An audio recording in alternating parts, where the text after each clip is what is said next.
Magandang araw sa inyong lahat. May mga pagkakataon sa ating buhay na tayo nahuhulog, nagkukulang o nabibigo. Subalit lagi tayong binibigyan ng pagkakataon na magkaroon ng panibagong simula.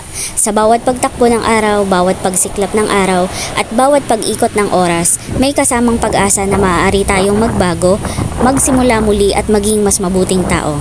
Ang bawat umaga ay regalo, isang pagkakataon na baguhin ang ating mga landas, iangat ang ating mga pangarap at mag-abot ng tulong sa iba.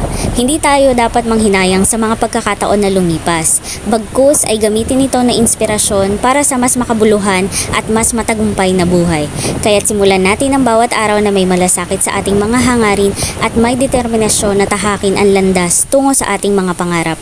Huwag tayong matakot mag-eksperimento, magkamali at bumangon kapag tayo'y nadapa. Ang bawat pag-asa, pangarap at adhikain ay maaaring maging isang makulay na simulain. Kaya't ngayon, ituring natin ang araw na ito bilang isang panibagong simula. Bumangon ka, kumilos ka at ituloy ang laban ng buhay. Hanggang sa muling Real Inspirasyon, manatiling nakasubaybay sa aking page upang hindi ka mahuli sa latest Real Inspirasyon ko. Salamat!